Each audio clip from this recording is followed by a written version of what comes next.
how to mod. So, congratulations, you've made it this far. So it's obvious you really want to give this your best shot. So the first question I asked myself way back in the 90s was as follows. How can I learn? What software do I need? Will my computer be powerful enough? And lastly, what if I need help? So let's begin at the top, shall we? You can spend your time fumbling around making mistakes and frustrating yourself to no end, or look to people that have accomplished what you're trying to achieve. In upcoming tutorials, I'll provide links to resources that will help you learn correctly. Remember, there is two ways to learn, the right way and the wrong way. Now, I'm going to warn you, there are YouTube videos online, but some are either outdated, missing information, or downright incorrect. I know.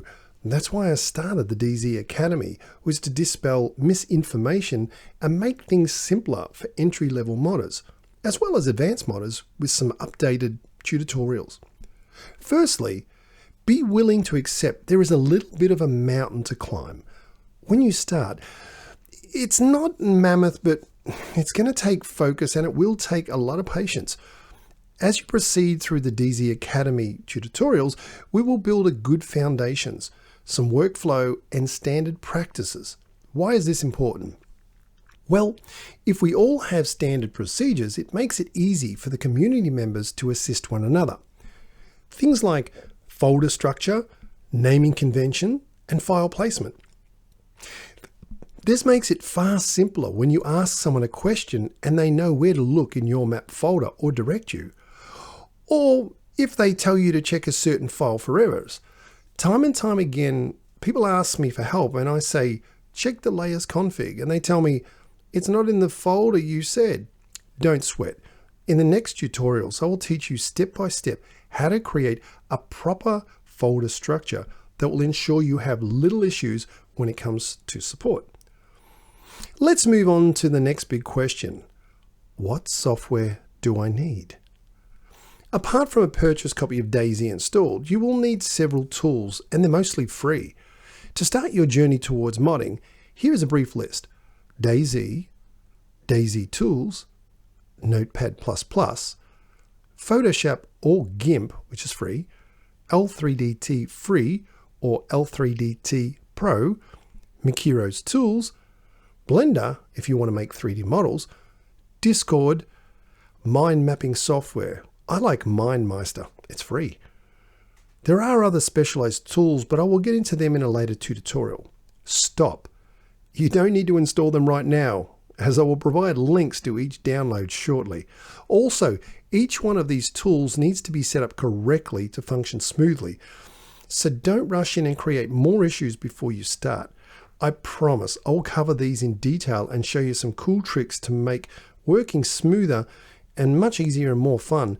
And if you have already set these up on your computer, you'll be able to follow along and just check to make sure that you've done it correctly as well. Hardware required. Now, before you spend $5,000 on a super duper computer thinking it will help, I started out on an 11-year-old Generation 1 i3 computer with 4 gig of RAM and a $200 GeForce 1050 Ti video card and a mechanical hard drive. Hey, if you've got one already, cool, but you can get started at some pretty minimal specs whilst you learn. The most crucial thing you will need mostly is your video card GPU and your memory. Both of these will either run DayZ or glitch and crash. Here are my minimum recommendations to get started.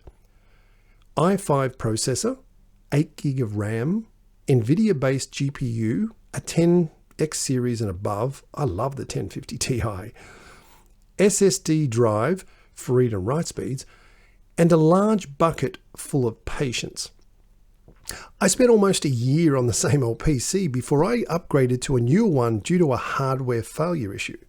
Remember, it's not the brush that makes the artist, but the hand that paints the canvas. And lastly, and most importantly, assistance. You will get stuck and you will have issues, period. That is where a good community will perhaps assist you. Now, I see so many people begging and demanding answers from other members like they just expect people to drop what they're doing and hand them solutions. Don't expect this. We're all humans with lives to live, and DayZ is mostly a hobby, so expect that people either don't know the answer, are busy, or live in another time zone, or maybe they just don't want to assist you. So be kind and patient when you're dealing with forums, Discord, and YouTube channels. And give back as much as you take. No one likes leeches. Some of the community members have years of experience but get exhausted hand-feeding people information, and sometimes they will demand a fee to solve your issue. Now, that's fine, providing they solve the issue fast and correctly without ripping you off. DayZ Academy will be creating a certified list of members that you can rely on if you get stuck, and if you need to pay for technical assistance. Now, if you financially cannot afford it, then DayZ Academy tutorials will be a way of you can learn to help yourself without needing someone to lead you by the hand every time. The last thing to say on this subject is treat each other as humans, not stepping stones to get what you need. And any chance you get to give back to the community to help others, please do it. You know the old saying, do unto others as you wish done unto yourself. Well, congratulations. You completed another section, and I really look forward to seeing you in the next video. And have a great DayZ.